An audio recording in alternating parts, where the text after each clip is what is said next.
السلام عليكم ورحمة الله. أهلا بيكم معايا على قناة أميرة والكروشيه. يا رب تكونوا كلكم بخير وصحة وسلامة بإذن الله. في فيديو النهاردة هنشتغل مع بعض مفرش كروشيه بيضاوي، رسمته شكلها حلو جدا وسهل جدا في شغل. أنا هنا اشتغلت المفرش بخيط قطن مصري فتلته متوسطة السمك، واشتغلته بإبرة مقاس 2.5 الألومنيوم. طلع طول المفرش 53 سنتي، أما العرض 34 سنتي، وأخد مني 157 جرام من الخيط. وطبعا مقاس المفرش ووزن الخيط هيختلف معاكي حسب نوع الخيط اللي هتشتغلي بيه.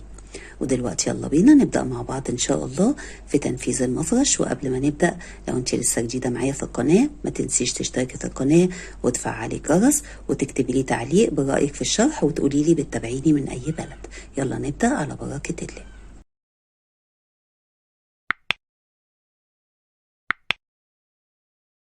نبدأ بسم الله الرحمن الرحيم. أول حاجة بتعملي عقدة البداية وبتشتغلي 45 سلسلة، 1 2 3 4 5 6 7 8. هتكرري لحد ما تكمليهم 45 سلسلة. بعد ما كملتيهم 45 سلسلة بنبدأ في السطر الأول. هتاخدي لفة على الإبرة وبتسيبي أول 3 سلاسل، 1 2 3، وعلى ربع سلسلة بتشتغلي عمود بلف. على السلسلة اللي بعدها عمود بلف. كده بقى عندنا في أول السطر 3 أعمدة باعتبار إن السلاسل أول عمود. بعد كده بتشتغلي سلسلة وبتسيبي تحت سلسلة، وابتداء من على تاني سلسلة هتشتغلي 3 أعمدة على كل سلسلة عمود، 1 على السلسلة اللي بعدها كده 2، وعلى السلسلة اللي بعدها 3. بعد ما اشتغلتي 3 أعمدة بتشتغلي سلسلة وبتسيبي تحت سلسلة، وابتداء من على السلسلة رقم 2 بتشتغلي 3 أعمدة على كل سلسلة عمود، 1 2 3. سلسلة وتسيبي سلسلة وتشتغلي 3 أعمدة على كل سلسلة عمود، 1 2 3. وبعد ال3 أعمدة سلسلة. السطر كله هيمشي معاكي 3 أعمدة سلسلة وبتسيبي تحت سلسلة وبتكرر. بعد السلسلة بتسيبي سلسلة وبتشتغلي 3 أعمدة ابتداء من تاني سلسلة على كل سلسلة بتشتغلي عمود. وبعد ال3 أعمدة سلسلة. هتكرري كده بنفس الطريقة، وفي آخر السلاسل هيبقى عندك على آخر 3 سلاسل 3 أعمدة. بعد ما كررتي وصلتي لآخر السطر وعندك في آخر السطر 3 أعمدة على آخر 3 سلاسل، كده عندنا عدد ال3 أعمدة 11. 1 2 3 4 5 6 7 8 9 10 11. عندنا 11 من ال3 أعمدة ما بين كل 3 أعمدة واللي بعدهم سلسلة. بعد آخر 3 أعمدة بتشتغلي 7 سلاسل، 1 2 3 4 5 6 7. واحنا عندنا المفرش بيضاوي، السطر فيه بنشتغله في الدائرة. بنشتغل في الأول الجنب الأول اللي احنا اشتغلناه ده، وبنكرره هو في الجنب التاني بنفس عدد الغرز. فهتلفي الشغل وهتدخلي جوه أول سلسلة تقابلك اللي اشتغلنا عليها آخر عمود، تشتغلي عليها عمود، وهتاخدي معاكي الخيط تحت الشغل عشان تقفلي بالمرة. هتشتغلي كده أول عمود. على السلسلة اللي بعدها وبرضه واخدي معانا الخيط تحت الشغل تشتغلي تاني عمود. على السلسلة اللي بعدها تالت عمود. بعد كده بقى بتظبطيهم وبتشدي الخيط ده كده عشان تضيقي الغرز جنب بعض. وبعد كده بقى بإبرة التقفيل بتقفلي الخيط اللي كنا واخدينه تحت الشغل كويس وبتقصي الخيط. تمام. فاحنا كده في الأول عندنا 3 أعمدة. أنا كده قفلت الخيط وقصيته. بعد ما اشتغلنا 3 أعمدة بتشتغلي سلسلة.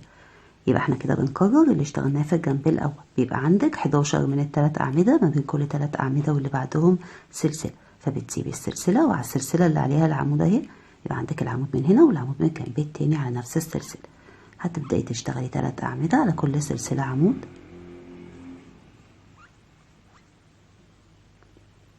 وبعد ال3 أعمدة بتشتغلي سلسلة وبتكرري كده 3 أعمدة سلسلة وبتسيبي السلسلة وبتكرري، وآخر 3 أعمدة أنا هاجي أشتغلهم معاكي. بعد ما كررتي 3 أعمدة وبعدهم سلسلة ووصلتي لل3 أعمدة اللي قبل الأخيرة هتشتغلي السلسلة وهنشتغل آخر 3 أعمدة. بتسيبي السلسلة وعلى السلسلة اللي عليها العمود بتشتغلي عمود. على السلسلة اللي بقى عليها العمود اللي هو تحتها اهو بتشتغلي عمود. العمود التالت بنشتغله على اول سلسلة. احنا في اول السطر كنا سيبنا 3 سلاسل، بتدخلي كده على اول سلسلة وتشتغلي العمود. تمام، وكده ارتفاع السطر عندنا سلسلتين واشتغلنا جوه سلسلة. وده كده الجزء اللي اشتغلناه عبارة عن 11 عمود، 11 من ال3 أعمدة، ما بين كل 3 أعمدة واللي بعدهم سلسلة. بعد كده بتشتغلي 7 سلاسل، 1 2 3 4 5 6 7، وبتقفلي بمنزلقة على تاني سلسلة اللي هي تعتبر معانا أول عمود. تسحبي الخيط كده وبتعديه من على اللفة اللي عليها. وده كده شكل السطر الأول. واحنا عندنا المفرش، السطر بنشتغله في الداير، والسطر عبارة عن جنبين، جنب أول وجنب تاني. الجنب الأول بيبقى جزء مستقيم وجزء بيضاوي، والجنب التاني برضو جزء مستقيم وجزء بيضاوي. تمام، هو بيكرر معانا. دلوقتي هنبدأ في السطر التاني. السطر التاني بدايته هترفعي اللفة لفوق سنة كده وتدخلي جوه السلاسل، تسحبي اللفة وتقفلي على اللفتين مع بعض. كده اشتغلنا غرزة حشو. بعد غرزة الحشو بتشتغلي سلسلة. كده يعتبر الحشو والسلسلة دول عمود، والعمود ده آخر عمود في الجزء البيضاوي. تمام، بعد كده بتشتغلي سلسلة، والسلسلة دي هتبقى فرق ما بين العمود وما بين ال3 أعمدة اللي هنشتغلهم دلوقتي. هتدخلي جوه السلسلة. احنا هنشتغل ال3 أعمدة جوه السلسلة جوه السلسلة جوه السلسلة. تمام، هندخل كده جوه السلسلة نشتغل 3 أعمدة، 1 2 3 وسلسلة. بتسيبي ال3 أعمدة وتدخلي جوه السلسلة تشتغلي 3 أعمدة، 1 2 3 وسلسلة. وبتكرري كده، تدخلي جوه كل سلسلة تشتغلي 3 أعمدة، 1 2 3، وبعد ال3 أعمدة بتشتغلي سلسلة. بتكرري كده جوه كل سلسلة بتشتغلي 3 أعمدة وبعدهم سلسلة لحد ما تشتغلي جوه آخر سلسلة اللي قبل آخر 3 أعمدة. تشتغلي جوه 3 أعمدة وبنيجي نكمل. بعد ما اشتغلتي جوه كل سلسلة 3 أعمدة وبعدهم سلسلة، كده عندنا 10 من ال3 أعمدة. بعد اللي يعتبر العمود سلسلة عندنا 10، 1 2 3 4 5 6 7 8 9 10. تمام، بعد كده بتشتغلي السلسلة. احنا كده اشتغلنا في الجزء المستقيم، دلوقتي هنشتغل في الجزء البيضاوي. تمام، ده كده الجنب الأول معانا جزء مستقيم يعني حتة واحدة كده، والجزء البيضاوي اللي فيه الدورة. هتدخلي جوه السلاسل تشتغلي عمودين، 1 2، بعد العمودين سلسلتين. تدخلي جوه السلاسل تاني تشتغلي عمودين، 1 2، سلسلتين، عمودين، 1 2، سلسلتين، عمودين وسلسلتين.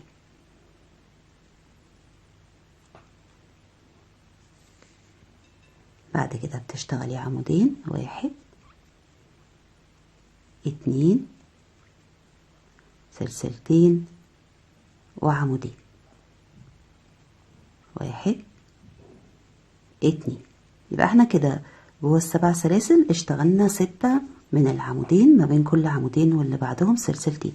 عندنا كده من العمودين 6، 1 2 3 4 5 6، ومن السلسلتين 5، 1 2 3 4 5. تمام، بعد ما اشتغلنا ده كده الجزء البيضاوي، بعده هتشتغلي سلسلة ونبدأ نكرر. هتشتغلي كده سلسلة وهنبدأ نكرر من أول ال3 أعمدة اللي اشتغلناهم في أول الجزء المستقيم. تمام، هتشتغلي جوه كل سلسلة 3 أعمدة، 1 2 3 وسلسلة، 3 أعمدة جوه السلسلة،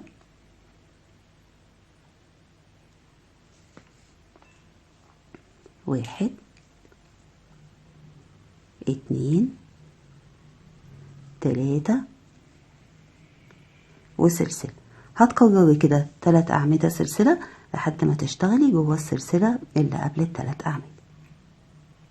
بعد ما كررتي 3 أعمدة جوه السلسلة وبعدهم سلسلة، هنا برضو عندنا 10 من ال3 أعمدة ما بين كل 3 أعمدة واللي بعدهم سلسلة، 1 2 3 4 5 6 7 8 9 10. بعد ال3 أعمدة الأخيرة بتشتغلي سلسلة، وبندخل نشتغل في الجزء البيضاوي اللي هو هيبقى عبارة عن 6 من العمودين ما بين كل عمودين واللي بعدهم سلسلتين. فهتشتغلي كده عمودين، ودول اول عمودين سلسلتين، تاني عمودين 1 2 وسلسلتين، تالت عمودين 1 2 سلسلتين، رابع عمودين 1 2 سلسلتين، خامس عمودين 1 2 وسلسلتين. كده اشتغلنا 5 من العمودين، 1 2 3 4 5 ما بين كل عمودين واللي بعدهم سلسلتين. بعد السلسلتين احنا هنا كنا شغالين في اول السطر عمود، وده كده تاني عمود، فهتشتغلي كده اول عمود، هتشتغلي عمود واحد بس، وبتقفلي بمنزلقة على السلسلة، بتسيبي غرزة الحشو وبتدخلي جوه السلسلة تقفلي بمنزلقة، وبيبقى باقي عندك بعدها سلسلة اللي هي الفرق ما بين العمودين والتلات أعمدة. وهنا برضو بقى عندنا 6 من العمودين ما بين كل عمودين واللي بعدهم سلسلتين. كده كملوا معانا هم العمودين اللي هم رقم 6. وده كده شكل السطر التاني. احنا دلوقتي هنشتغل في السطر التالت، ابتداء من السطر التالت ان شاء الله. انا هشتغل معاكي الجنب الاول وانت بتكرريه هو بنفس الطريقة في الجنب التاني. تمام؟ وانا هحدد لك برضو في اخر كل سطر بنشتغله هحدد لك الجزء اللي هتبداي تكرره من اول فين لحد فين. السطر التالت بدايتها تدخلي بمنزلقة جوه السلسلة، وهترتفعي سلسلتين باعتبارهم عمود وتشتغلي عمودين 1 2.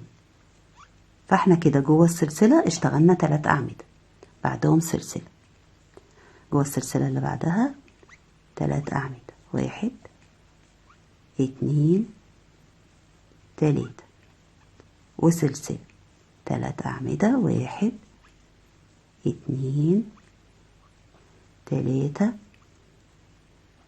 وسلسلة. هتكرري كده جوه كل سلسلة، هتشتغلي 3 أعمدة وبعدهم سلسلة لحد ما تشتغلي جوه السلسلة اللي قبل ال3 أعمدة الأخيرة.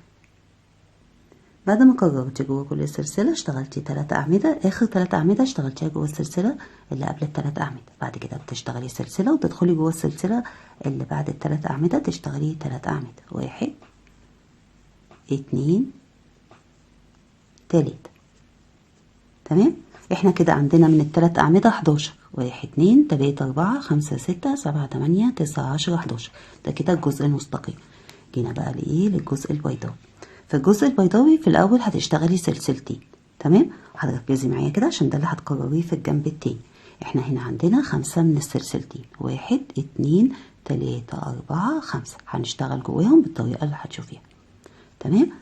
احنا كده اشتغلنا 3 أعمدة وبعدهم سلسلتين. هتدخلي جوه أول سلسلتين تشتغلي غرزة حشو وبعدها سلسلتين. يبقى احنا كده في الجزء البيضاوي اشتغلنا سلسلتين حشو جوه أول سلسلتين وسلسلتين. جوه تاني سلسلتين بتشتغلي 3 أعمدة 1 2 3 سلسلتين، جوه تالت سلسلتين 3 أعمدة 1 2 3 وسلسلتين، 3 أعمدة جوه رابع سلسلتين 1 2 3 وسلسلتين. جوه خامس سلسلتين بتشتغلي حشو وسلسلتين. يبقى الجزء البيضاوي عندنا عبارة عن ايه؟ عبارة عن سلسلتين حشو سلسلتين 1 2 3 من ال3 أعمدة ما بين كل 3 أعمدة واللي بعدهم سلسلتين، فعندنا 2 من السلسلتين، وبعدين بنشتغل سلسلتين حشو جوه خامس سلسلتين وسلسلتين. تمام؟ احنا عندنا في الجزء البيضاوي بنشتغل كده الجزء وبعدين بيتكرر هو من بعد النص. تمام؟ فانت دلوقتي ده الجزء اللي هتكرريه لما توصلي للجزء التاني في الجنب التاني. تمام؟ يعني الجزء البيضاوي في الجنب التاني. ودلوقتي هنبدأ بقى التكرار بيبدأ معاكي من أول السلسلة اللي ما بين العمودين والثلاث أعمدة، بتشتغلي جواها 3 أعمدة 1 2 3 سلسلة، 3 أعمدة، 1 2 3 سلسلة. تمام.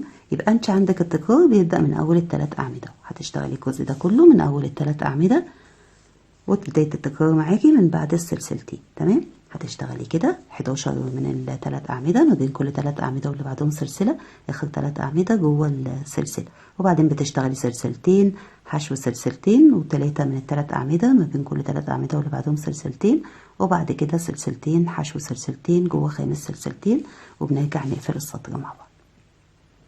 بعد ما كررتي ووصلتي لاخر السطر ده كده الشكل عندك، واشتغلتي في اخر السطر سلسلتين حشو سلسلتين، بتقفلي المنزلقة على تاني سلسلة.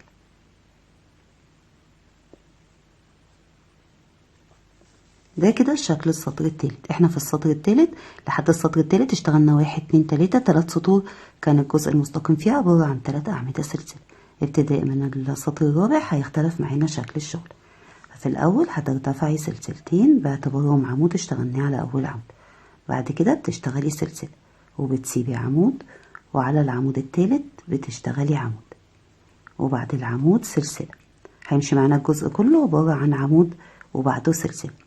بنسيب السلسلة وعلى أول عمود بتشتغلي عمود سلسلة، وبتسيبي عمود، وعلى العمود التالت بتشتغلي عمود وبعده سلسلة. تمام. يبقى اللي هيتكرر معاكي انك بتشتغلي سلسلة وبتسيبي السلسلة، وعلى اول عمود بتشتغلي عمود وسلسلة وبتسيبي عمود، وعلى تالت عمود بتشتغلي عمود. يعني العمود مرة بنشتغله على اول عمود ومرة بنشتغله على التالت، والفرق ما بين كل عمود واللي بعده سلسلة. هتكرري كده عمود سلسلة لحد ما توصلي انك بتشتغلي اخر عمود على العمود التالت. تمام. هتشتغلي على العمود التالت كده اخر عمود، ونرجع نكمل. بعد ما كررتي عمود سلسلة بنفس الطريقة اللي اشتغلناها، انت كده اشتغلتي على تالت عمود هنكملهم 3. هتدخلي جوه السلسلتين وتشتغلي عمودين.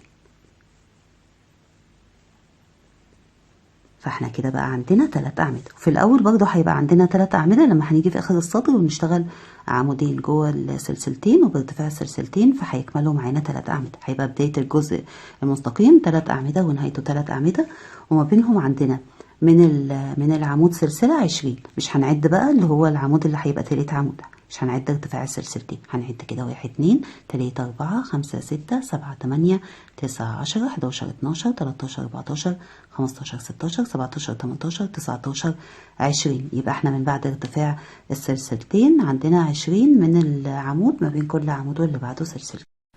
تمام كده. بقى ركزي معايا عشان ده كده الجزء البيضاوي معانا. هنقول كده ان ال3 أعمدة دول محسوبين في الجزء البيضاوي. بعد ال3 أعمدة بتشتغلي سلسلتين. احنا كده ايه اشتغلنا جوه السلسلتين اللي قبل الحشو. جوه السلسلتين اللي بعد الحشو هتشتغلي 3 أعمدة، 1 2 3 وسلسلتين. فاحنا كده بقى عندنا 2 من ال3 أعمدة. هتسيبي عمود وهتشتغلي عمودين، عمود على تاني عمود وعمود على التالت،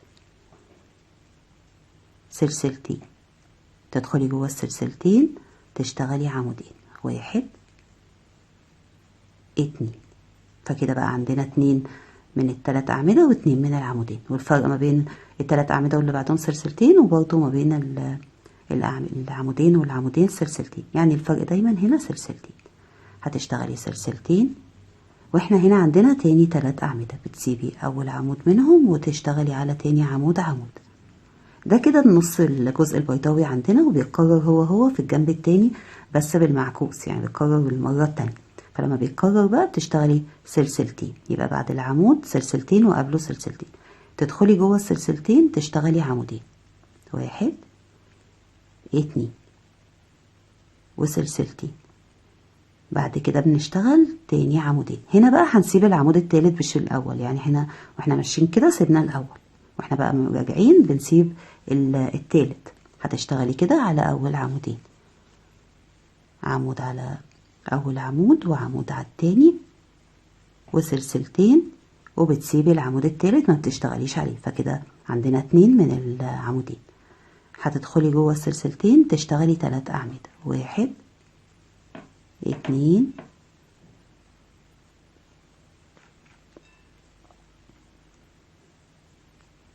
3 وسلسلتين، وتدخلي جوه السلسلتين تشتغلي عمودين، 1 2 والعمود التالت بنشتغله على أول عمود.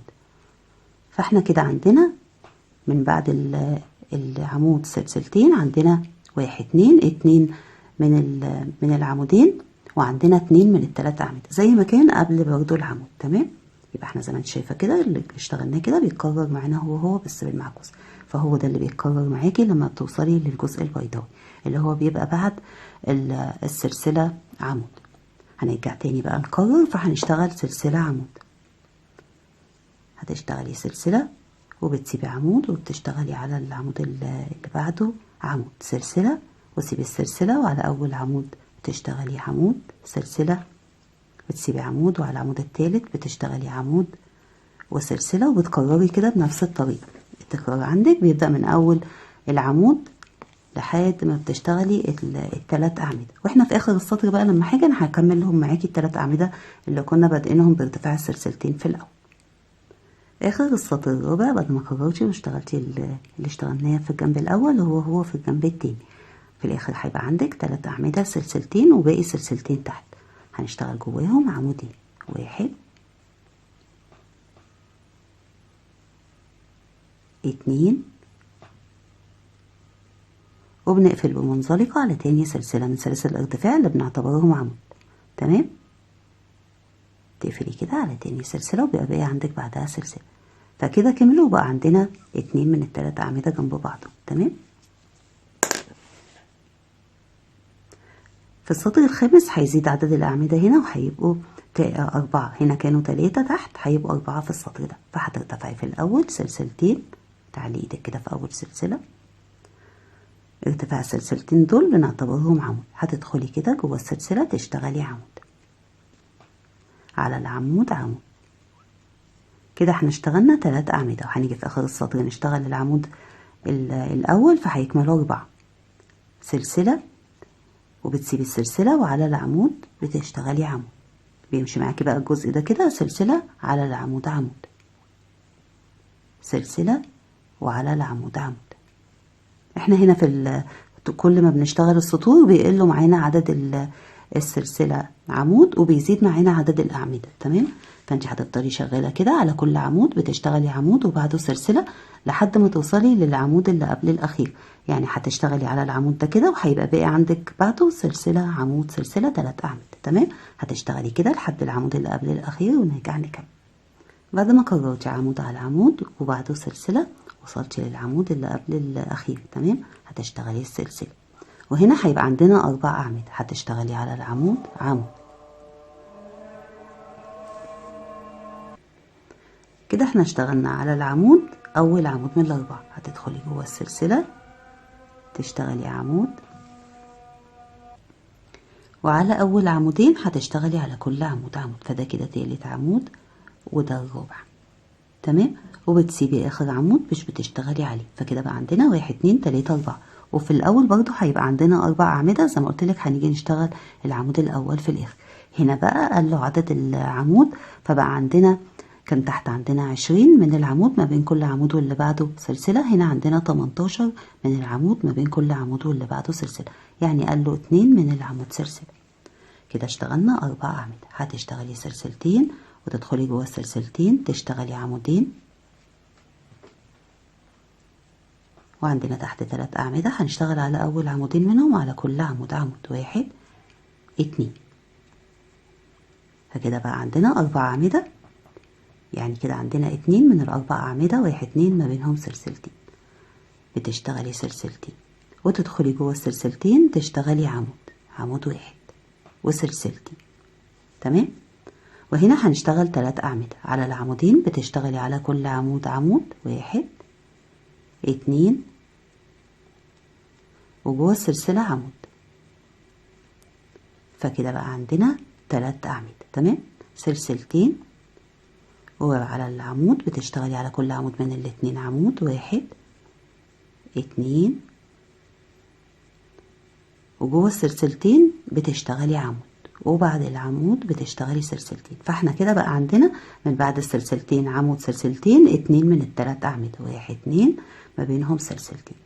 بعد السلسلتين هتشتغلي عمود على عمود، والعمود ده هو النص عندنا اللي بنشتغله قبل العمود هنشتغله بعد العمود. تمام. فهتشتغلي سلسلتين. وهنا بقى لما بنشتغل بالمعكوس كنا هنا بادئين بالعمودين هنا، وفي الاخر عمود، هنا هيبقى هو العمود عندنا هو اللي جوه السلسلتين. فهتشتغلي جوه السلسلتين عمود، وعلى كل عمود من الاتنين بتشتغلي عمود. فكده بقى عندنا 3 أعمدة، سلسلتين جوه السلسلتين عمود، وعلى كل عمود من الاتنين بتشتغلي عمود. فكده بقى عندنا من بعد العمود سلسلتين، 2 من ال3 أعمدة ما بينهم سلسلتين. بعد الاتنين من ال3 أعمدة ما بينهم سلسلتين بتشتغلي سلسلتين، وجوه السلسلتين بتشتغلي عمود، سلسلتين، وهتسيبي اول عمود. احنا هنا كنا بنسيب العمود التالت، تمام، كنا بنسيب العمود التالت، هنا هنسيب الاول، وهتشتغلي على العمود التاني عمود، وعلى العمود التالت عمود، وجوه السلسلتين عمودين، 1 2 سلسلتين، وبنشتغل 4 أعمدة. كده بقى عندنا 4 أعمدة. هنشتغل برضو هنا 4 أعمدة. بتسيبي أول عمود وتشتغلي على العمودين، على كل عمود عمود. هتسيبي كده أول عمود من ال3 وتشتغلي على التاني عمود عمود، وعلى التالت عمود. واحنا هنا برضو هيبقى عندنا 4 أعمدة. جوه السلسلة عمود، وعلى أول عمود يقابلك عمود. ده كده عندنا الجزء البيضاوي. تمام. زي ما انت شايفة احنا عندنا السلسلتين عمود سلسلتين دول النص، اللي قبل العمود بنكرره هو بعد العمود، بس بنكرره بالمعكوس. لما بنسيب هنا تالت عمود هنا بنسيب اول عمود. تمام. ده كده الجزء البيضاوي لما هتكرريه في الجنب التاني. بعد كده بقى بيبدأ معانا ان احنا نشتغل السلسلة عمود. تمام. انت عندك هنا في الاخر 2 من ال4 أعمدة. بعد كده بتشتغلي سلسلة عمود، سلسلة عمود على عمود، سلسلة، بتكرري بنفس اللي اشتغلناه في الجنب الاول. انت هتكرري من اول العمود وهتشتغلي بنفس الطريقة. فلما هتشتغلي بنفس الطريقة احنا شغالين ال3 أعمدة اللي هما هنا اخر 4 أعمدة معانا. احنا شغالين ال3 أعمدة اللي في الاول، وهنيجي نشتغل اخر عمود مع بعض. هتكملي كده ونيجي نقفل السطر.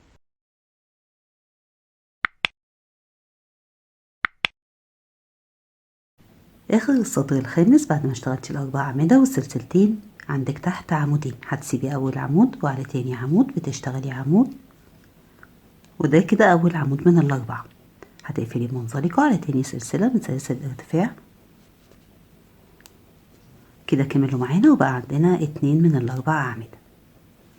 هنشتغل دلوقتي في السطر السادس. في السطر السادس بدايته بترتفعي سلسلتين باعتبارهم عمود، وهتشتغلي على العمودين على كل عمود عمود،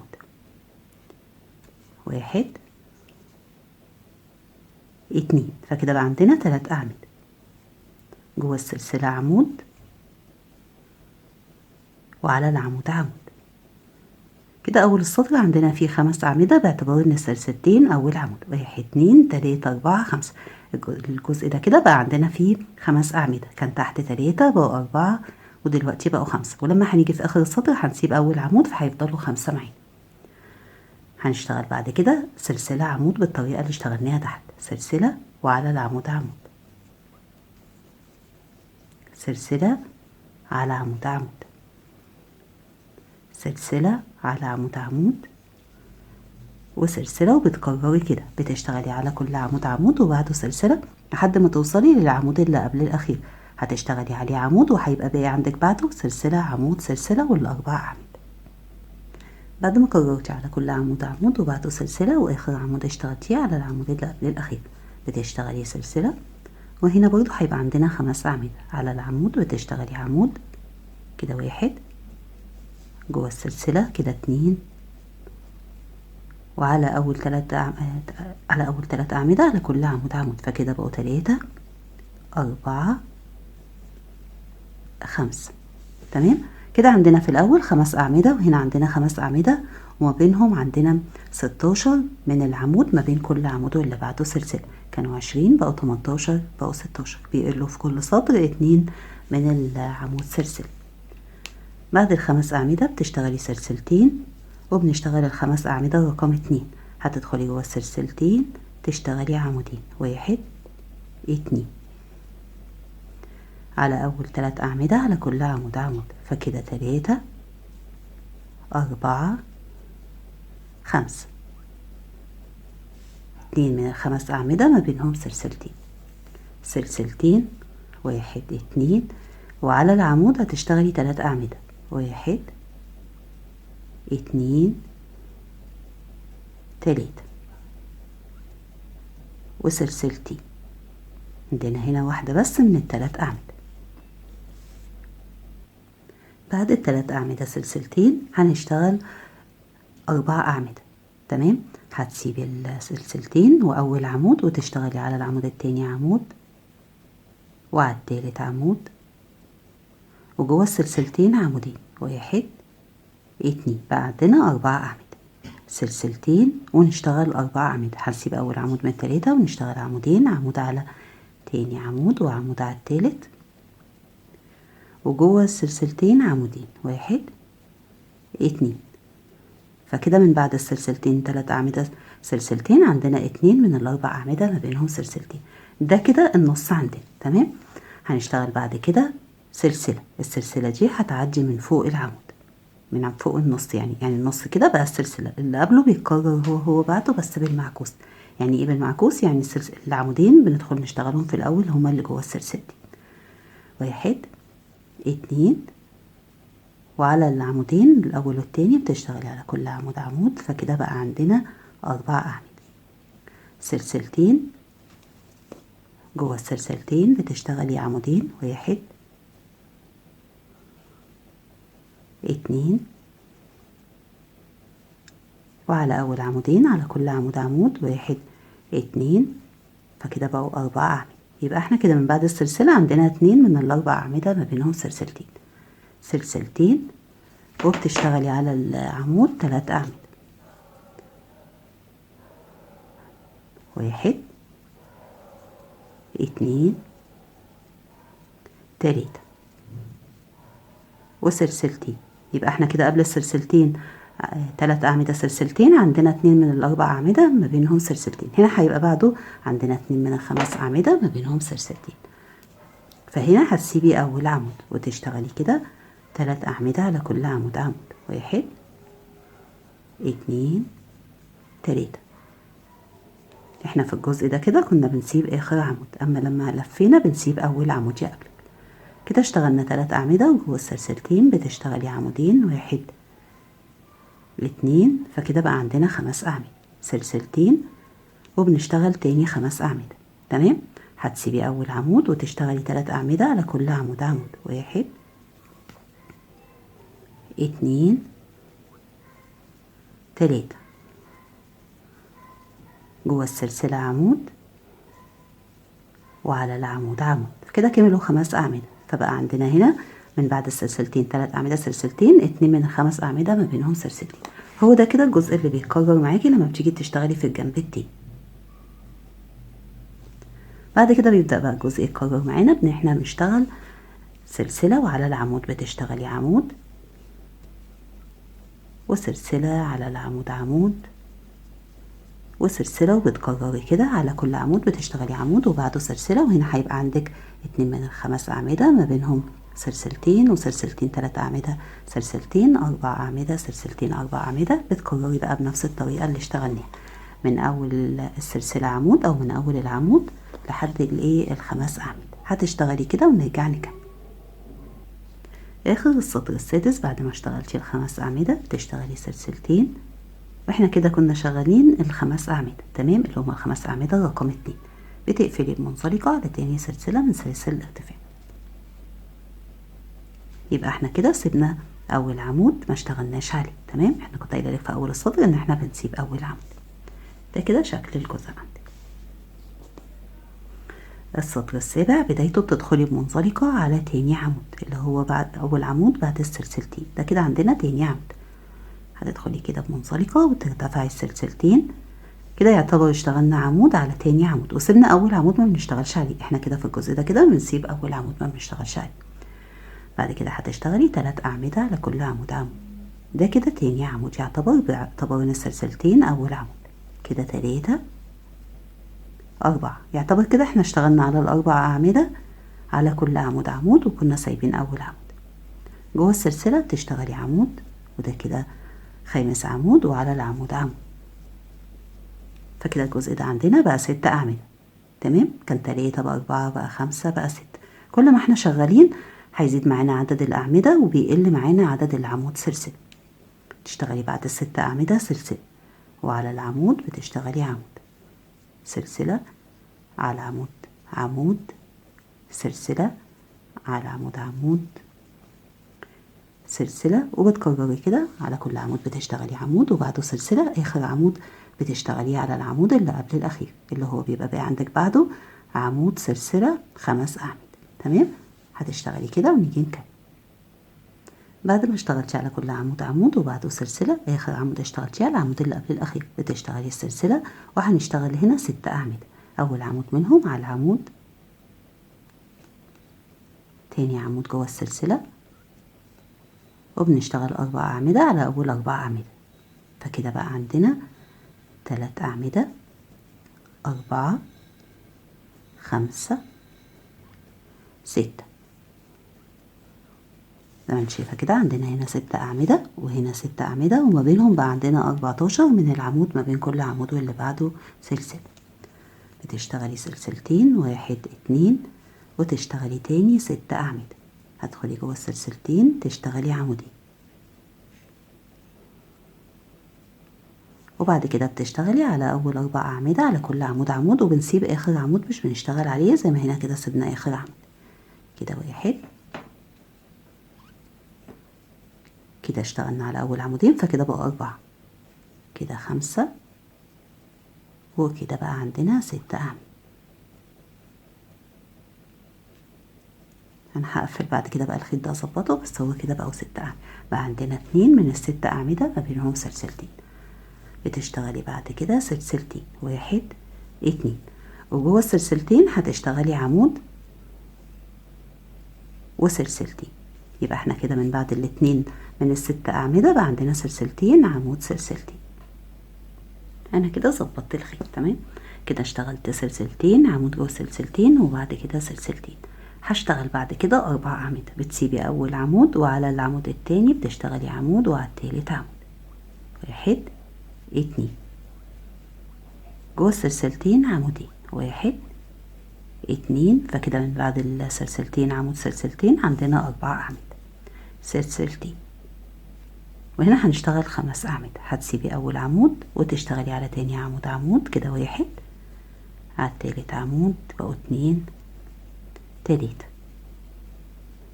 جوه السلسلتين بتشتغلي عمودين 1 2. يبقى احنا من بعد السلسلتين عمود سلسلتين عندنا واحدة من ال4 اعمدة وبعدين سلسلتين وواحدة من ال5 اعمدة، وكده ده وصلنا ان احنا هنبقى في النص. فهتشتغلي بعد كده سلسلتين، وتحت هنا عندنا 4 اعمدة سلسلة 4 اعمدة. هتسيبي اول عمود من ال4 وتشتغلي 3 اعمدة على كل عمود عمود. 1 2 3. جوه السلسلة عمود، فكده بقوا 4، وعلى اول 3 اعمدة على كل عمود عمود، وبنسيب العمود الرابع مش هنشتغل عليه. فكده عدد الاعمدة بقوا 5 6 7. ال7 دول بقى هم النص معانا، اللي قبلهم بيتكرر هو بعدهم. فكده بقى عندنا 1 2 3 4 5 6 7. سيبنا اول عمود واخر عمود واشتغلنا جوه السلسلة. هنبدأ نكرر نفس اللي اشتغلناه. فلما هنشتغل السلسلتين هيبقى عندنا في الاول ال5 اعمدة. هتدخلي جوه السلسلتين تشتغلي العمودين، وانت بتشتغلي العمودين قربيهم من العمود عشان يبقوا جنب بعض. بعد كده هنشتغل 3 اعمدة على كل عمود عمود. كده 3 4 5. زي ما كان عندنا قبل ال7 أعمدة 5 أعمدة، عندنا بعدهم 5 أعمدة، سلسلتين و4 أعمدة. بتشتغلي جوه السلسلتين عمودين، 1 2، وعلى أول عمودين بتشتغلي على كل عمود 1 2. فكده من بعد ال7 أعمدة سلسلتين، عندنا 5 أعمدة سلسلتين 4 أعمدة، سلسلتين، وجوه السلسلتين هتشتغلي عمود وبعده سلسلتين، نفس اللي اشتغلناه اهو بس بالمعكوس. بعد كده هنشتغل 2 من ال6 أعمدة، فبتسيبي هنا أول عمود وبتشتغلي 4 أعمدة على كل عمود 1 2 3 4. جوه السلسلتين عمودين، فكده دول أول 6 أعمدة معانا، سلسلتين وبنشتغل تاني 6 أعمدة. بتسيبي أول عمود زي ما تحت كده، بنسيب دايما أول عمود. انت بقى لو هتتلخبطي هتبصي على تحت، هتشوفي نفسك سايبة هنا أول عمود، تروحي سايبة أول عمود هنا، بتسيبي العمود الأخير، بتسيبي العمود الأخير. تمام؟ يعني متشغلة تبصي على الجزء اللي تحت عندك عبارة عن ايه. فهتسيبي هنا أول عمود وتشتغلي على ال4 أعمدة، على كل عمود 1 2 3 4، وجوه السلسلة عمود كده 5، وعلى العمود عمود، فكده بقى عندنا 6 أعمدة. كده بقى عندنا 2 من ال6 أعمدة. ده كده الجزء اللي بيتكرر معاكي لما بتشتغلي في الجنب التاني. زي ما انت شايفة الأعمدة ماشية معانا كده وبتزيد والعمود بيقل. هتشتغلي بعد كده نبدأ بقى التكرار، فبتشتغلي سلسلة وعمود على عمود، سلسلة عمود على عمود وسلسلة، وبتكرري بنفس الطريقة اللي اشتغلناها. هتكرري كده من أول السلسلة عمود، بتكرري بنفس الطريقة كده لحد ما توصلي لحد آخر السطر. آخر السطر بعد ما اشتغلتي ال6 أعمدة، اشتغلتي آخر عمودين جوه السلسلتين فكملتيهم 6، بتشتغلي سلسلتين وبتقفلي منزلقة على تاني سلسلة من سلاسل الارتفاع، وبكده بقى عندنا 6 أعمدة سلسلتين 6 أعمدة. وده كده شكل السطر. السطر الثامن بدايته بنسيب أول عمود مش بنشتغل عليه، ده هو ارتفاع السلسلتين، فهتدخلي بمنزلقة على العمود اللي بعده اللي هو تاني يعتبر عمود معانا، وترتفعي سلسلتين 1 2، ودول بنعتبرهم عمود اشتغلناه على تاني عمود، سيبنا أول عمود ما اشتغلناش عليه. هتشتغلي بعد كده على كل عمود عمود، فده كده تاني عمود معانا. كده 3 4 5. كده اشتغلنا 5 أعمدة باعتبار ان السلسلتين أول عمود. هتدخلي جوه السلسلة تشتغلي العمود السادس، وعلى العمود بتشتغلي العمود السابع، فكده احنا بقى عندنا 7 أعمدة زي ما انت شايفة كده، بيزيدوا عمود في كل سطر. بعد كده هنبدأ نشتغل في السلسلة عمود، هتشتغلي سلسلة عمود على عمود.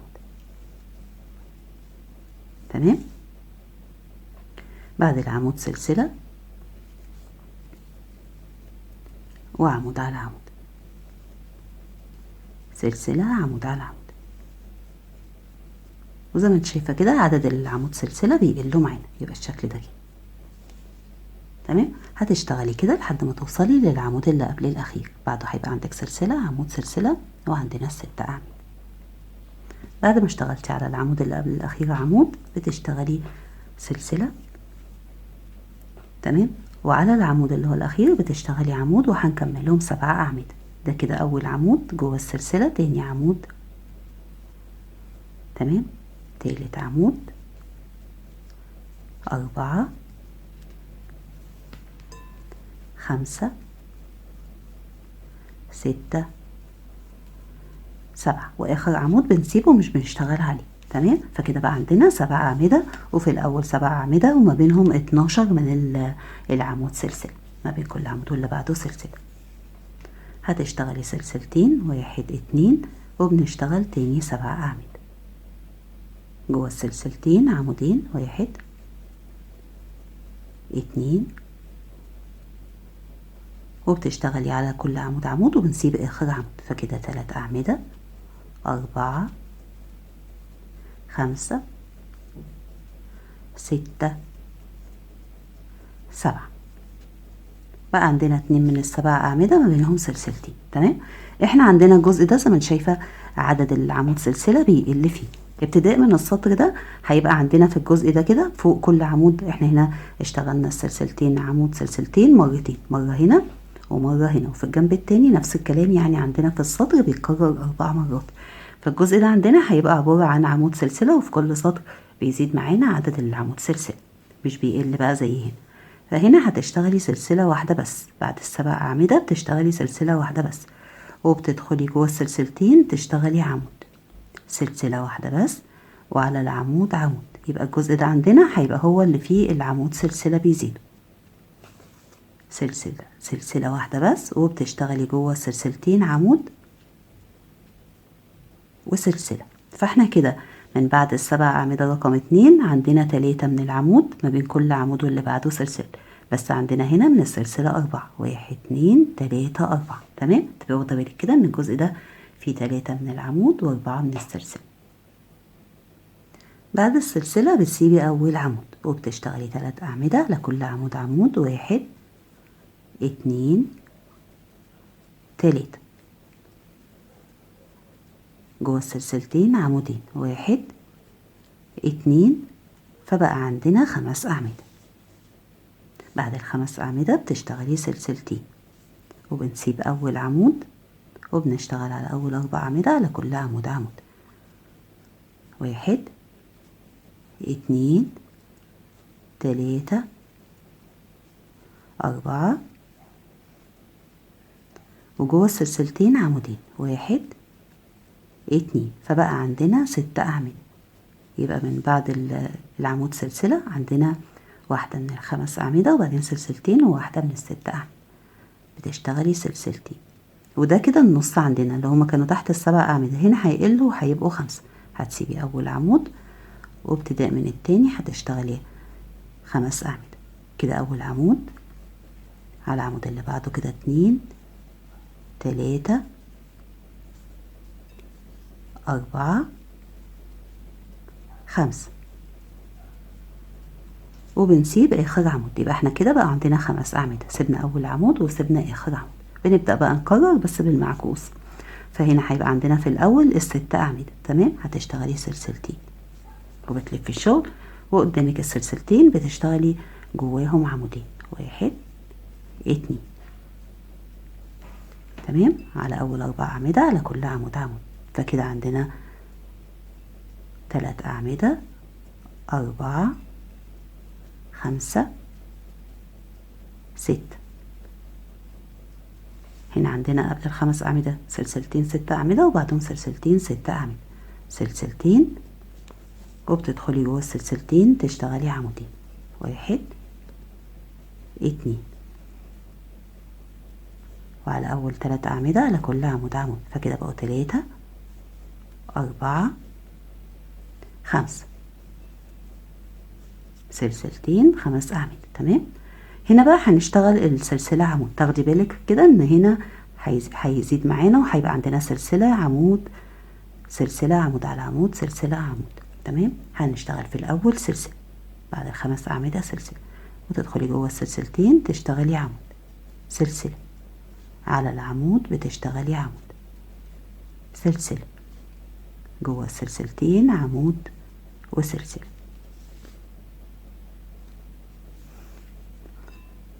بعد السلسلة بتسيبي أول عمود وهنبدأ نشتغل 7 أعمدة.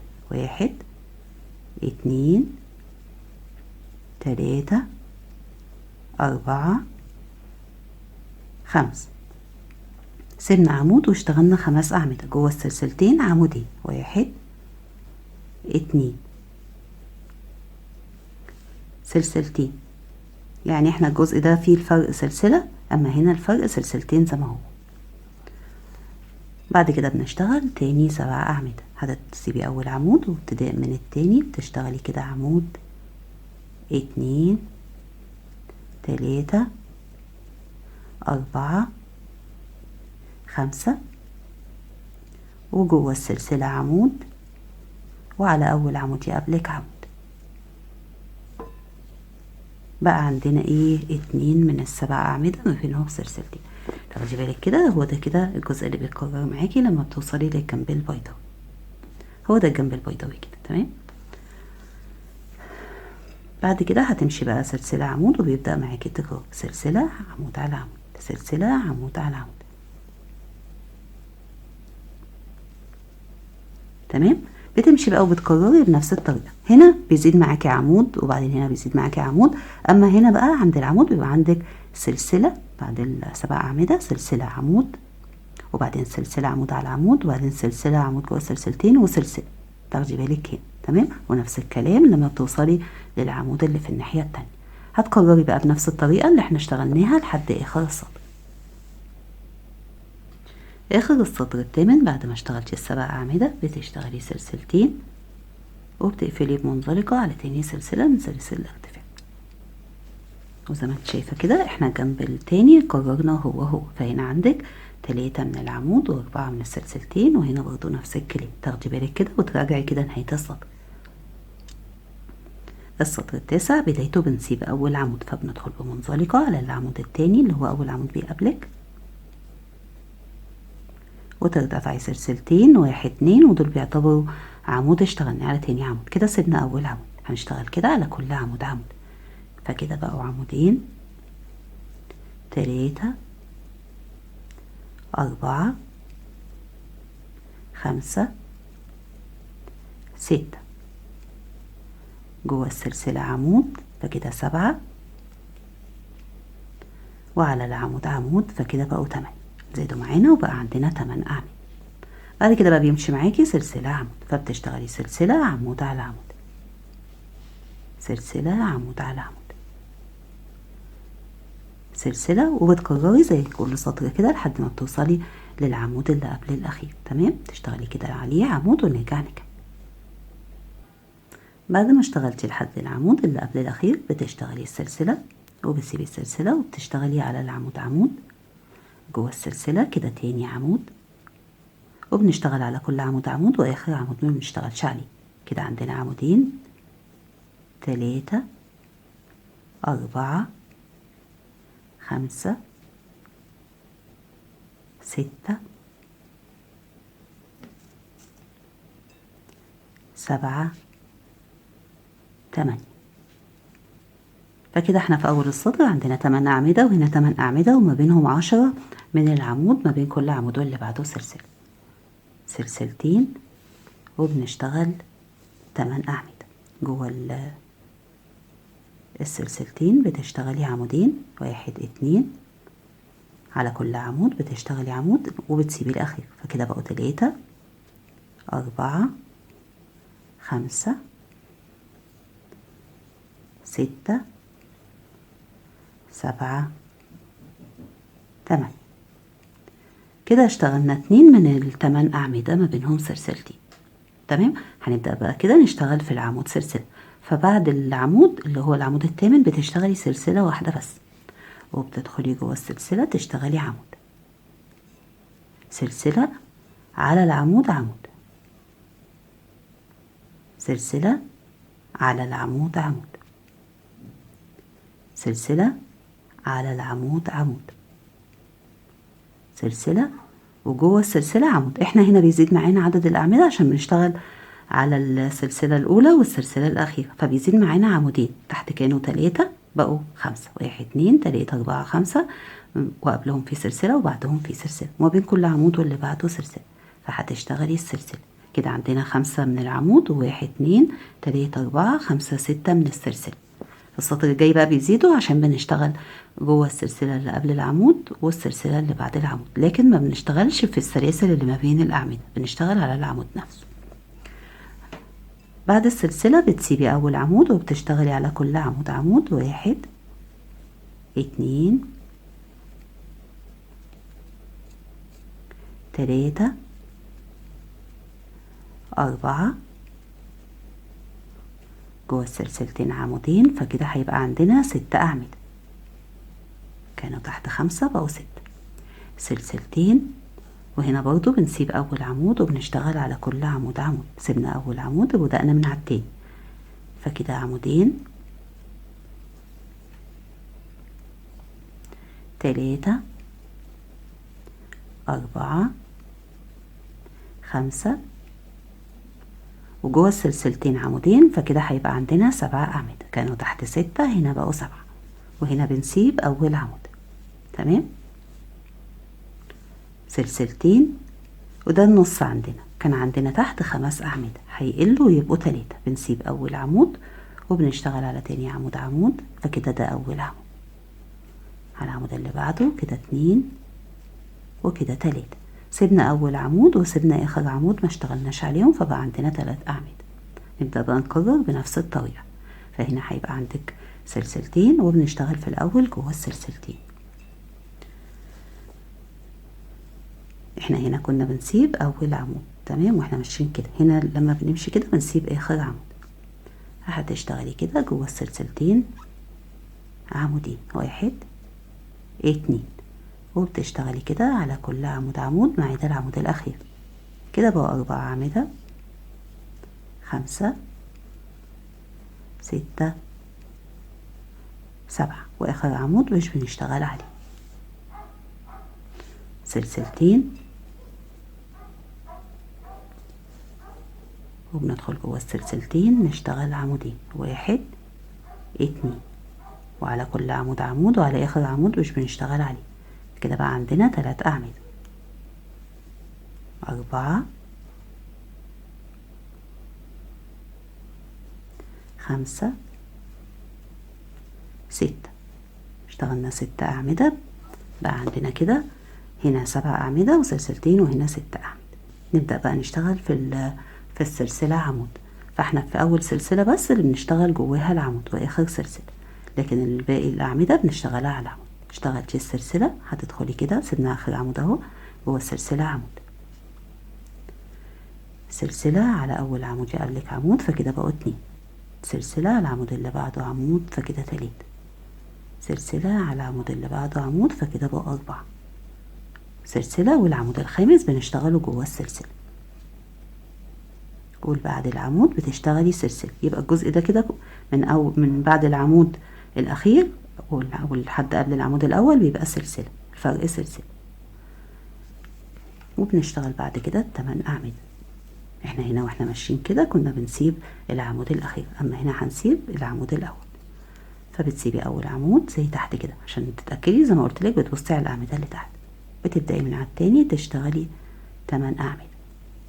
كده أول عمود، 2 3 4 5 6 وعمودين جوه السلسلتين،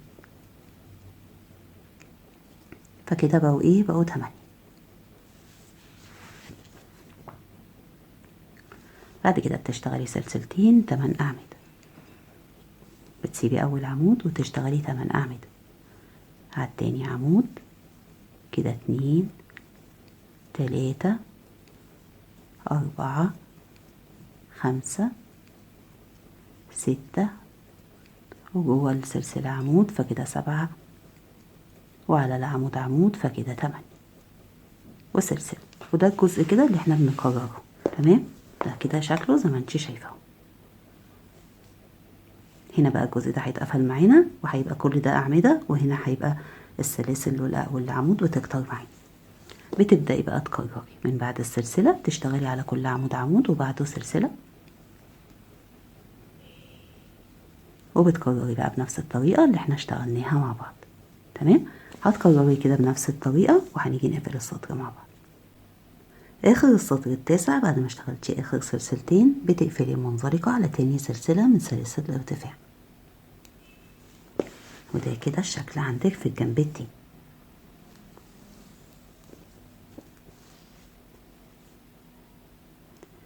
السطر التاسع بداية بتدخلي بمنزلقة على تاني عمود وترتفعي سلسلتين باعتبارهم عمود اشتغلناه على تاني عمود. بعد كده بتشتغلي على كل عمود عمود، فكده بقى عندنا عمودين 3 4 5 6 7. جوه السلسلة عمود كده 8، وعلى العمود عمود فكده بقوا 9. فكده بقى عندنا في أول السطر 9 أعمدة بما فيهم ارتفاع السلسلتين. نبدأ نشتغل سلسلة عمود، فهتشتغلي سلسلة على عمود عمود، سلسلة وعلى عمود عمود، وسلسلة، وبتكرري كده على العمود بتشتغلي عمود وبعده سلسلة لحد ما توصلي للعمود اللي قبل الأخير. تمام، زي كل سطر كده. بعد ما اشتغلتي على كل عمود عمود وبعده سلسلة بتشتغلي سلسلة، وهنبدأ نشتغل 9 أعمدة على العمود عمود، وجوه السلسلة عمود كده 2، على العمود عمود 3 4 5 6 7 8 9. كده اشتغلنا 9 أعمدة، ما بنسيب آخر عمود مش بنشتغل عليه. فكده بقى عندنا ما بين ال9 أعمدة اللي في الأول وال9 أعمدة دول عندنا 8 من العمود، ما بين كل عمود اللي بعده سلسلة، سلسلتين، ونشتغل ال9 أعمدة رقم 2. هتشتغلي جوه السلسلتين عمودين، وعلى كل عمود عمود وبنسيب آخر عمود. كده 3 4 5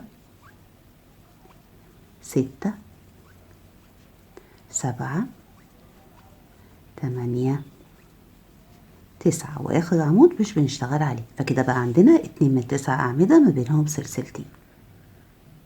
بعد ال9 أعمدة رقم 2 بنشتغل بقى في السلسلة عمود، فبتشتغلي سلسلة عمود جوه السلسلة، سلسلة عمود على عمود، سلسلة عمود جوه عمود على العمود، سلسلة عمود على عمود. يعني احنا كده بنشتغل العمود على العمود، سلسلة عمود على عمود، وسلسلة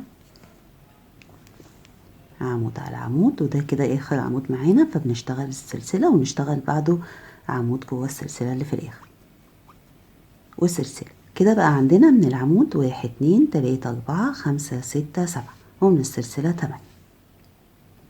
بعد السلسلة هنشتغل 7 أعمدة. بتسيبي أول عمود وبتبدأي من التاني، بتشتغلي على كل عمود عمود. 1 2 3 4 5، وجوه السلسلتين عمودين، فكده 7، فكده 6، وكده 7. كده اشتغلنا 7 أعمدة، زادوا عمود عن تحت، سلسلتين، وبتسيبي أول عمود وهتشتغلي ابتداء من التاني على كل عمود عمود. 1 2 3 4 5 6 7.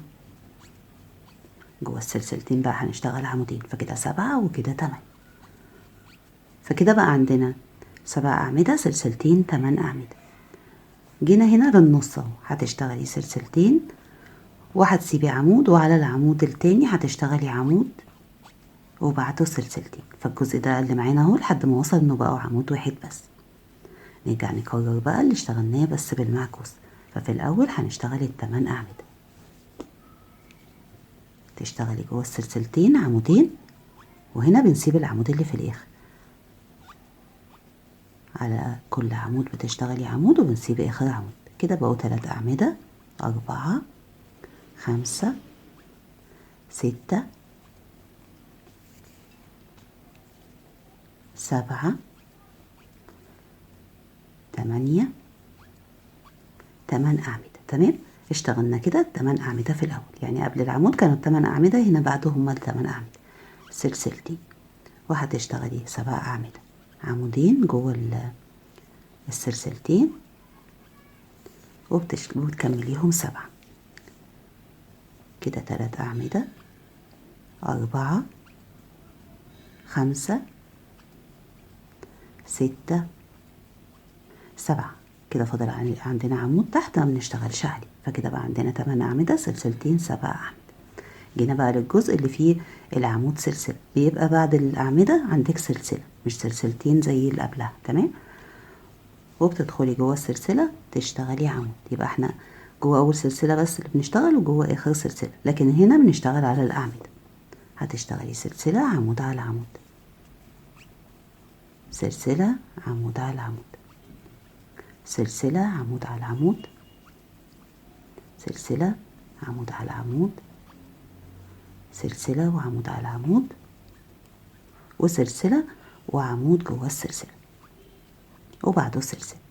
فكده برضه عندنا 7 من العمود، 1 2 3 4 5 6 7 و8 من السلسلة. ده كده الشكل. بعد السلسلة هتشتغلي 9 أعمدة، سلسلتين 9 أعمدة. فأنا هشتغل معاكي كده. هنسيب هنا بقى أول عمود، تمام. هنا كنا في الجزء ده بنسيب اللي في الآخر اللي هما الفرق ما بين ال8 أعمدة وال7 أعمدة، كنا بنسيب العمود الأخير. أما هنا لما بنلف كده بنسيب العمود الأول زي تحت. فهنسيب أول عمود وهتكمليهم 9 أعمدة، هتكمليهم كده 9 أعمدة، آخر عمودين فيهم جوه السلسلتين. كده كملناهم 9 أعمدة، تمام. زادوا عمود عن السطر اللي تحت. هتشتغلي سلسلتين، وهنا برضو هيبقى عندنا 9 أعمدة. فهتسيبي أول عمود وهتشتغلي على تاني عمود عمود وهتكمليهم 9 أعمدة. آخر عمودين هيبقى عمود جوه السلسلة وعمود على عمود، تمام. بعد ما كملتيهم 9 أعمدة، آخر عمودين عمود جوه السلسلة وعمود على عمود. فكده بقى عندنا 2 من ال9 أعمدة ما بينهم سلسلتين. وده كده الشكل عندنا في الجزء اللي اشتغلناه دلوقتي مع بعض. بعد كده بقى بنبدأ نكرر اللي اشتغلناه من أول السطر بيتكرر معانا. فبتشتغلي سلسلة عمود على العمود،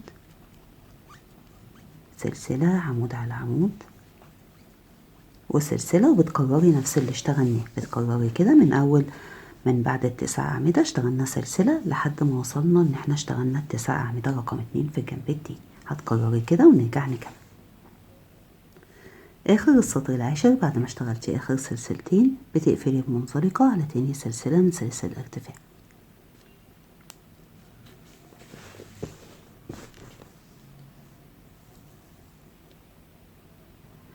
السطر ال11 بداية هتدخلي بمنزلقة على تاني عمود، وهنبدأ الشغل من على تاني عمود. بترتفعي السلسلتين وده بيعتبر أول عمود اشتغلناه على تاني عمود. بعد كده هتشتغلي على العمود اللي بعده عمود، كده بقوا عمودين 3، وهتكملي كده لحد آخر عمود هتشتغلي عليه عمود. كده بقى عندنا 8 أعمدة. ارتفاع السلسلتين عمود، 1 2 3 4 5 6 7 8. جوه السلسلة بتشتغلي عمود، فكده بقوا 9، وعلى العمود عمود. فكده بقى عندنا في أول السطر 10 أعمدة. هتبدأي بقى تشتغلي سلسلة عمود على عمود، سلسلة عمود على عمود، سلسلة، وبتكرري. وآخر عمود هتشتغليه على العمود اللي قبل الأخير. وزي ما انت شايفة كده عدد الأعمدة قل معانا خالص.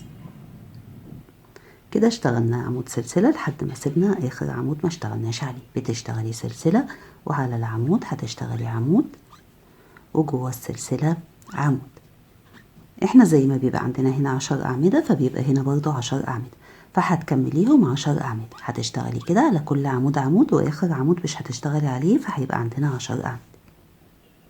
بعد ما كملتيهم 10 أعمدة زي ما انت شايفة آخر عمود ما اشتغلناش عليه، فبقى عندنا 1 2 3 4 5 6 7 8 9 10 أعمدة.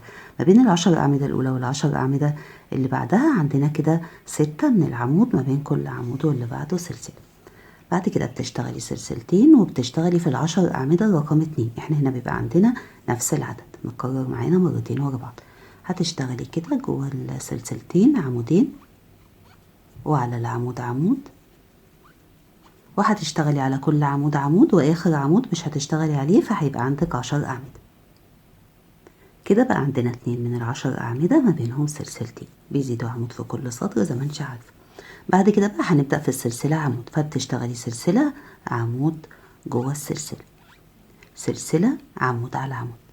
يبقى احنا عندنا بنشتغل جوه السلسلة على جوه أول سلسلة بس، وجوه آخر سلسلة، لكن الباقي على العمود. هتشتغلي سلسلة عمود على عمود، سلسلة، وبتكرري سلسلة عمود على عمود، سلسلة عمود على عمود، وانا هاجي اشتغل معاكي جوه السلسلة. بعد ما اشتغلتي واشتغلتي السلسلة بتدخلي جوه السلسلة تشتغلي عمود، وده بيبقى اخر عمود معانا وبعده سلسلة. تمام. هنا عندنا 9 من العمود، 1 2 3 4 5 6 7 8 9، وعندنا 10 من السلسلة. بنشتغل ما بين كل عمود واللي بعده سلسلة. بعد السلسلة هنسيب اول عمود ونشتغل على العمود التاني عمود كده، 2 3 4 5 6، وجوه السلسلتين عمودين، فكده 7 وكده 8، وسلسلتين. كده اشتغلنا 8 أعمدة. بعد ال8 أعمدة هتسيبي عمود وبتشتغلي على كل عمود عمود كده، 1 2 3، بنشتغل على كل عمود عمود كده، 4 5 6 7، وجوه السلسلتين عمودين، 8 9. فاحنا كده عندنا 9 أعمدة. تمام. يبقى احنا كده عندنا في الجزء ده 9 أعمدة. على العمود هتشتغلي عمود. بعد ال9 أعمدة بتشتغلي على العمود عمود، فكده بقوا كام؟ بقوا 10. جوه السلسلتين عمودين كده، 11 12. يبقى احنا كده اشتغلنا 9 أعمدة وبعدين عمود، بقوا 10 وكده بقوا 12. هتشتغلي على كل عمود عمود ما عدا العمود الأخير. تمام. فكده بقوا 13 14 15 16 17 18 19. بقى عندنا في الجزء ده 19 عمود. سيبنا أول عمود واشتغلنا بالطريقة اللي شفتيها وسيبنا آخر عمود، فبقى عندنا هنا في النص 19 عمود. بعد ال19 عمود بتشتغلي سلسلتين، وهتدخلي جوه السلسلتين تشتغلي عمودين، ولما بنلف كده بنسيب آخر عمود ما بنشتغلش عليه، فكده عمودين 3 4 5 6 7 8، وبنسيب آخر عمود مش بنشتغل عليه. تمام. فاحنا كده من قبل 19 عمود عندنا سلسلتين 8 أعمدة وبعده سلسلتين 8 أعمدة. هنبدأ نشتغل في السلسلة عمود. هتشتغلي بعد الأعمدة سلسلة، وجوه السلسلة بتشتغلي عمود، سلسلة على عمود بتشتغلي عمود. فهنا برضو هيبقى عندك 9 من العمود وما بين كل عمود واللي بعده سلسلة، فهيبقى عندك 10 من السلسلة، والعمود بنشتغله على العمود. تمام. هتكرري كده لحد ما تشتغلي جوه آخر سلسلة عمود. بعد ما اشتغلتي الأعمدة والسلسلة تمام، بعد السلسلة بنشتغل ال10 أعمدة، فبتسيبي أول عمود وبابتداء من على التاني هنشتغل أول عمود من ال10 على العمود اللي بعده كده، تاني عمود، وبتشتغلي كده لحد ما بتكمليهم 10 أعمدة. آخر عمودين بيبقوا جوه السلسلتين. كده اشتغلنا 10 أعمدة. تمام. بعد كده بتشتغلي سلسلتين. احنا هنا في الجزء ده بيبقى عندنا 2 من ال10 أعمدة. كده اشتغلنا 10 أعمدة، هنشتغل ال10 أعمدة اللي بعده، فبتسيبي أول عمود وابتداء من التاني بتشتغلي 10 أعمدة على أول عمود عمود وعلى التاني عمود، وبتكرري كده على كل عمود عمود، وآخر عمودين بتشتغلي عمود جوه السلسلة وعمود على عمود، فبيبقى عندك 10 أعمدة. كده بقى عندنا 2 من ال10 أعمدة ما بينهم سلسلتين. بنبدأ بقى نكرر نفس اللي اشتغلناه مع بعض، فبتشتغلي السلسلة والعمود، والتكرار عندك بيبدأ من أول السلسلة عمود. تمام. هتكرري كده بنفس الطريقة اللي اشتغلناها من أول السطر. كرري كده من أول السلسلة عمود، بيبقى عندك هنا 2 من ال10 أعمدة ما بينهم سلسلتين، وهنا عندك 9 من العمود ما بين كل عمود واللي بعده سلسلتين، وبتكرري كده بنفس الطريقة، وفي النص هيبقى عندك 19 عمود. هتكرري الجزء ده كده ونرجع نكمل مع بعض.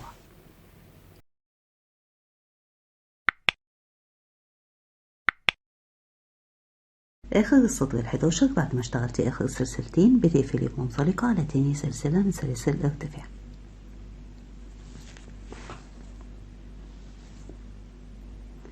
السطر ال 12 بدايته هندخل بمنزلقة على تاني عمود اللي هو أول عمود يقابلك، وهترتفعي سلسلتين باعتبارهم عمود اشتغلناه على تاني عمود. بعد كده بتشتغلي على كل عمود عمود، فكده بقى عندنا عمودين، 3 4 5 6 7 8 9 وجوه السلسلة بتشتغلي عمود، كده بقى عندنا 10 وعلى العمود عمود، فكده عدد الأعمدة 11 عمود بما فيهم ارتفاع السلسلتين. بعد ال11 عمود بنشتغل سلسلة عمود على عمود، سلسلة عمود على عمود، تمام، وسلسلة وبتكملي كده. واحنا هنا هنسيب برضو اخر عمود، فهشتغلها معاكي بقى الجزء ده كده، هيبقى عندنا عمود كده وسلسلة عمود على عمود وسلسلة. من بعد ال11 عمود بقى عندنا 4 من العمود ما بين كل عمود واللي بعده سلسلة.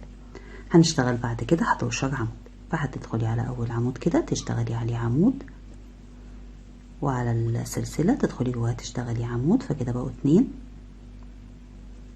وبتكمليهم 11 عمود بانك بتشتغلي على كل عمود عمود وبتسيبي اخر عمود مش بتشتغلي عليه، هتسيبي اخر عمود كده فهيبقى عندك 11 عمود.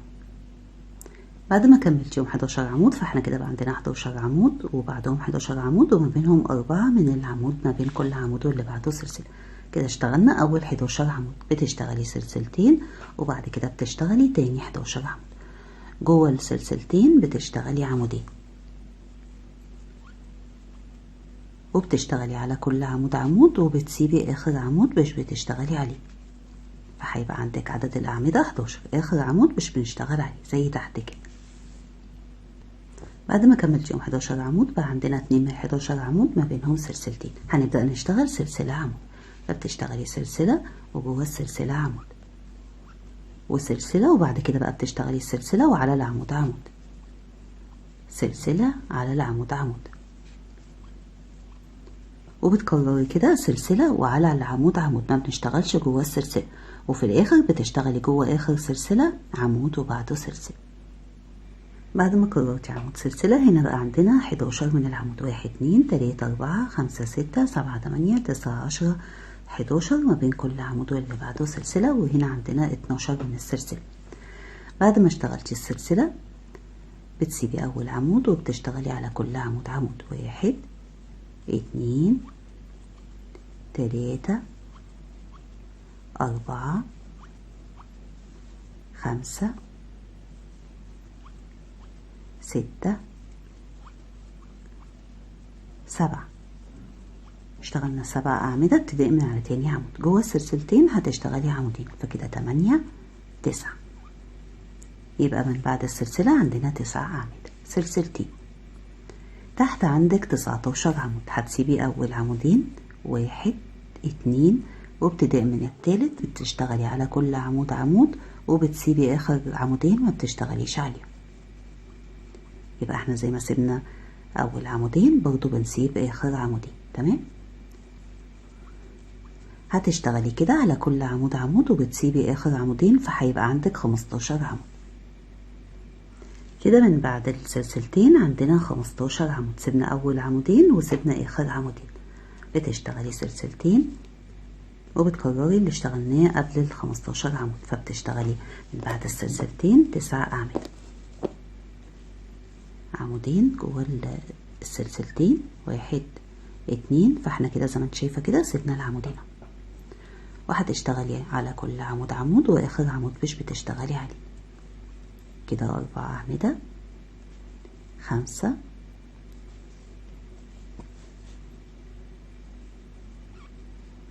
6 7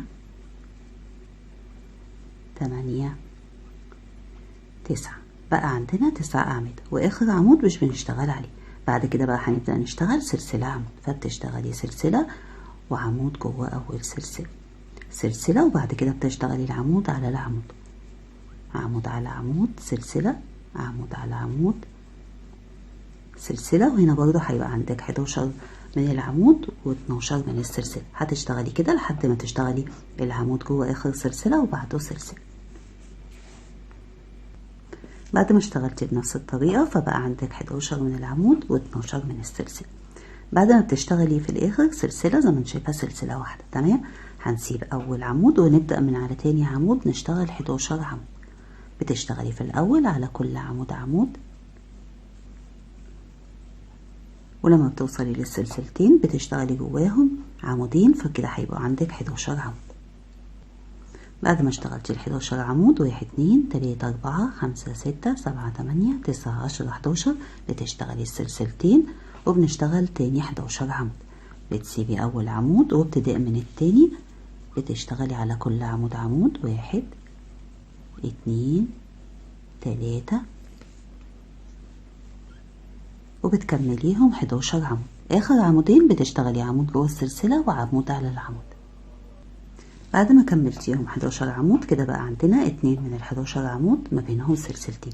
بنبدأ بقى تكرار، فبتشتغلي سلسلة عمود على عمود، سلسلة عمود على عمود، وبتكرري كده من اول ما اشتغلنا السلسلة، تمام.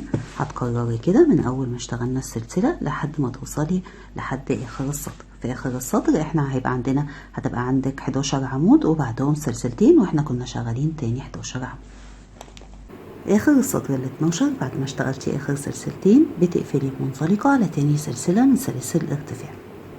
وده كده شكل السطر ال12، وشكله في الجزء البيضاوي شكله حلو جدا. انا بكده خلصت معاكي الجزء الاول من المفرش. ان شاء الله وانت شغاله فيه كده هتلاقيني نزلتلك الجزء التاني، ولما هنزله هحطهولك في صندوق الوصف للجزء ده. ودلوقتي اسيبكم في رعايه الله لحد ما نتقابل، والسلام عليكم ورحمه الله وبركاته.